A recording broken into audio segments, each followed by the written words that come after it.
So in this lecture we will cover basics of operating system connected with HPC. Operating system, of course, is a huge topic, and we don't want to get into that. But there are two important concepts called process and threads, and we come across this all the time. So that's what I'm going to discuss in this lecture. Okay, so now just one slide on operating system, Unix operating system, in fact. Okay, so we have hardware sitting here, which is the CPU, memory, and so on, and hardware without software. I mean, software is makes the computer alive. Okay, so software is what tells hardware how to execute, how to run things. So bulb. Bulb is inert. Bulb doesn't require software, but calculator. So it has instructions. When I press a key 9, it will print 9. So it has a program set inside which will tell what it should do. Anyway, so the basic program for Unix is called Unix kernel. So that is the one which directly connects with the hardware.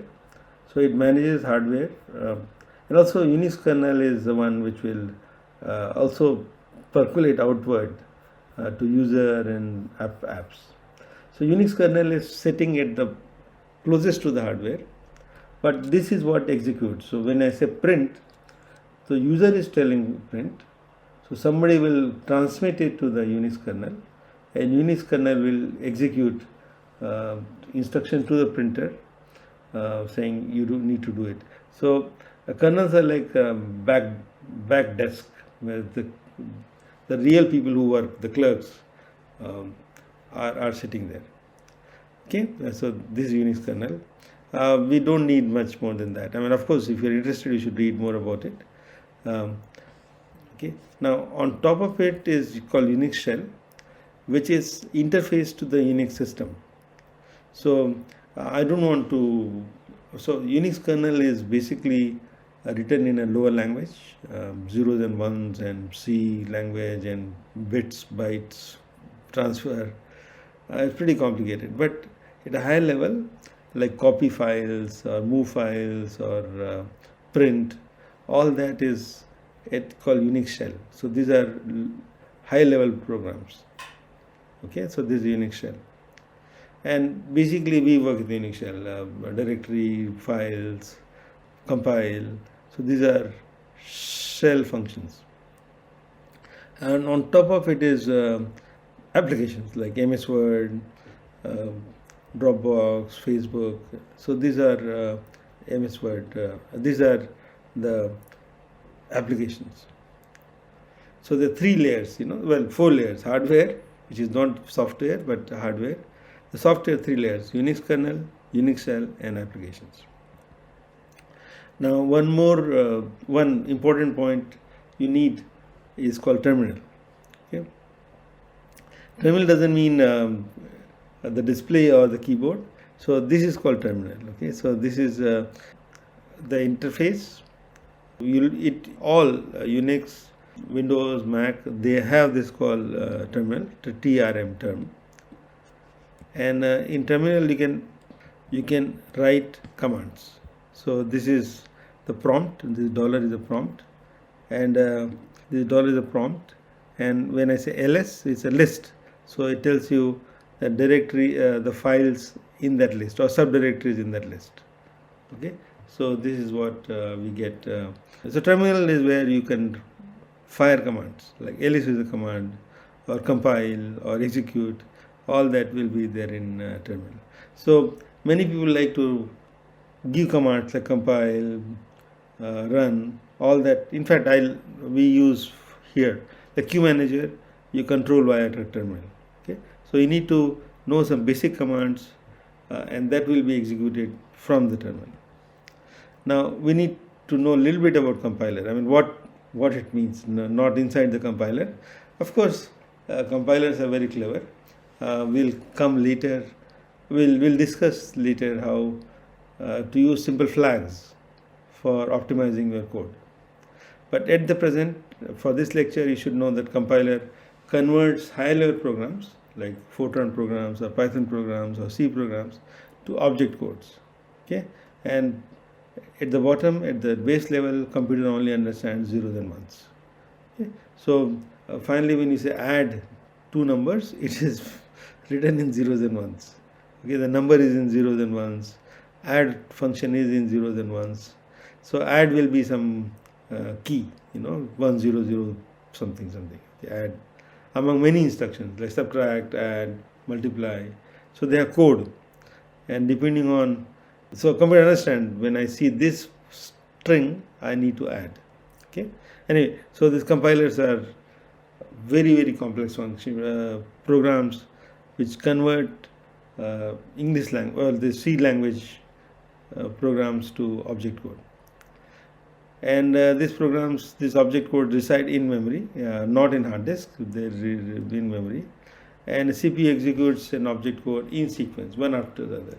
So the instructions come line by line into cache and then to CPU, and it executes. Also, the instruction will tell add this data to that data. So data will also flow along with the instruction whenever it is required. Okay, now how does the program executes? We need to know this crudely, and also this is connected with something called process. So I'm going to come to that in a minute. So register, counter, and stack, these are part of CPU. So CPU has register, CPU has program counter, that is the line number. I'm basically working with this line number, code of that line number. Okay, so line number. So computer needs to know, the CPU needs to know which line is executing. And stack is where the past data and the data is stored in stack. Okay, when I say sometimes the same number like sum for 5 numbers, so sum is to be kept there until all the 5 numbers are to be added. Okay, so stack is set of variables which are stored until it is useful. And heap in memory. So memory is, so it's called heap. It's a stack, well, it's basically a memory unit which is reserved for this process. By the way, you cannot have anybody entering that allocated location. So every program has its own memory allocation, and if somebody tries to go inside, there will be error. Or if this program tries to access memory of some other program or process, is going to be an error. So this memory is pretty sacred, and the code. So this is basically the process: register, counter, stack, memory, and the code. So these are reserved for a program, and first time the code is loaded in instruction register, execute the instruction, increment the program counter. This program counter is incremented, so go to the next line, get the instruction and execute. If data is required, data is also fetched and executed, and continue till the end. So at the end, it says, well, it's done, and this process is closed or killed, is done. And when it is done, the memory and registers and the are released. So the next process can use it. Now, so you can see that this kind of division is very important, so that one process doesn't corrupt the other process. So what is the process? A program along with associated registers, program counter, stack, and heap is called a process. So this is a something we need to remember. So memory, program, and the data. So this is all part of process, and we can see, like a user can see all the processes running in a computer. So PS minus A, so it will tell you various. So this is the process ID. So every process is an ID. So 1, 54, 55. And so this was to be the important thing in the past, but terminal, but it's not so important now. So how long has it been running? So it's in hour, minutes and second, 29 hours, 17 minutes, and this is minutes and second. This is minutes and second. Depends on, so this, we don't have hour here. In laptop we don't have it. Anyway, but depends on the computer, okay? I'm not too too certain about this. It should be minutes and seconds. And who owns the command? So this was launched by this. So when I say MS Word, so it will be MS Word will be written here. Okay, some name of the function like a print. So print may be here. Okay. Now these are system functions. So syslog d, launch d. It's called daemon. Okay. Anyway, we don't need to worry about it. But when you're launching some C program, that will be here. So for you, when you're writing a HPC code and executing on a supercomputer, you need to make sure that your job is running or not running. So if this will keep increasing with time. So when I say PS minus A, so you'll see that your name will be here. It's a directory, so your directory path, the name will be there. And what program are you running? So I can say Spectral or Tarang, that will be there. So that's what you need to check in a supercomputer, or you're running on a laptop. Also, you need to check how long this program has been running. Don't kill it in between. Okay. Now we can also figure out from this activity monitoring Mac.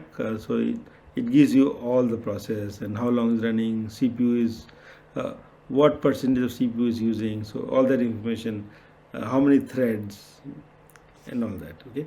Now, so we need to know a little bit more. Let's think of a laptop. Laptop may have quad core. Sometimes now we come with 8 cores, quad core, dual core. But I'm running so many things on a computer, on my laptop. Email browser, Python code, word processor, so many things. So how can a single processor can do all that, or 2 processors? So in a computer, a single processor, only single process can run at a time. You see, that's a problem. So if I'm running, let's say, browser, I can't run email, but that's too limiting, no? I need to close my email program to go and browse. Anyway, that used to be the case in the early machines. In fact, I had a machine where you can only run a limited number of processes because it did not allow multitasking. So what is multitasking? So basically it can open 10 processes. But it's not with a single core or single processor. There are 10 of them running, but not simultaneously. So you can imagine that 10 students are in a queue, and they meet this or doctor. The doctor, let's not call a professor. A doctor serves one student at a time, but 10 students can be in a queue. But one lesson is done, but this eye doctor may say, well, I've done one test for you, but you wait, go back, go to the last. I'm going to look at second student, but I'm going to treat you again. So it's a round robin. So 1, 2, 3, 4, 5, 6, 7, 8, 9, 10. Then one again comes in. So that's how it's called multitasking. It can do many operations, but one at a time. But it doesn't mean that it kills the other process. It puts on hold. And that's why this called stack is useful. So in stack, you keep all the data. So when the process on hold is awake or is under action or is running, then the stack, the data is loaded from stack to RAM or cache. Okay, so this is called multitasking. Anyway, that's for CPU. But in HPC, we don't want this multitasking. We want a job done fast. So no multitasking. Each processor will work with one code. okay, or one part of the code. So if you need 10 students, I want to do it fast, so I need 10 doctors, okay. So no round robin multitasking. HPC things need to be done fast, and so no browser, no email, none of it is available on HPC systems, okay. They just crunch numbers. So so n processor, n processes. So single program can have, well, that is for multitasking, so you can ignore that for this for laptop, but for HPC, one processor, one process. So we will see that if you have huge data, let's say I have 100 billion numbers, I want to sum them up. So I can divide the numbers into 100. So each processor will work with 1 billion numbers, but then they work together.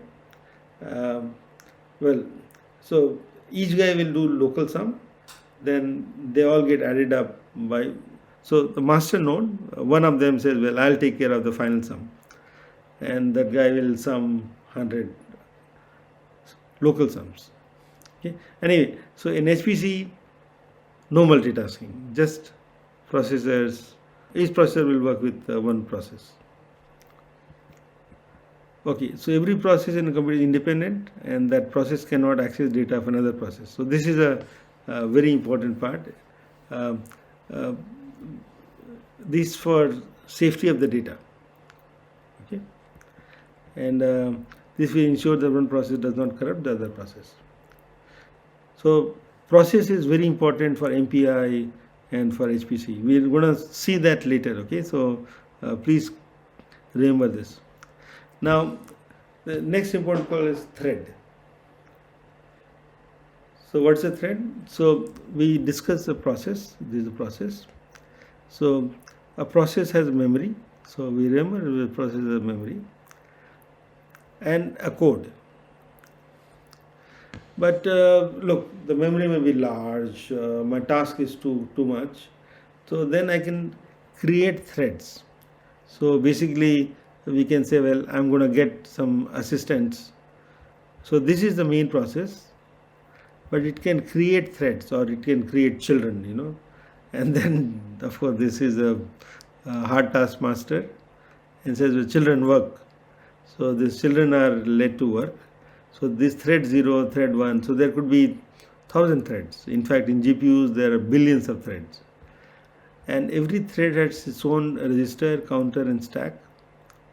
So these are local, 2 threads. So these are part inside the core, inside the CPU. But the memory is common. The memory, this memory, is seen by all threads. So memory can be accessed by any thread. So that's a main key difference. So threads are not all independent. So threads can share memory. So this is called shared memory architecture or shared memory programming. So threads can execute all of them independently with their own registers. But look, it's possible that a variable here or data here can be accessed by both the threads, thread 0 and thread 1, but not simultaneously, one after the other. Okay, so in a processor, in a process, no. A process A cannot access data of process B, but thread 0 can access same data as thread 1, but one after the other. Okay, so this is we'll see how to sequence, how to avoid conflict.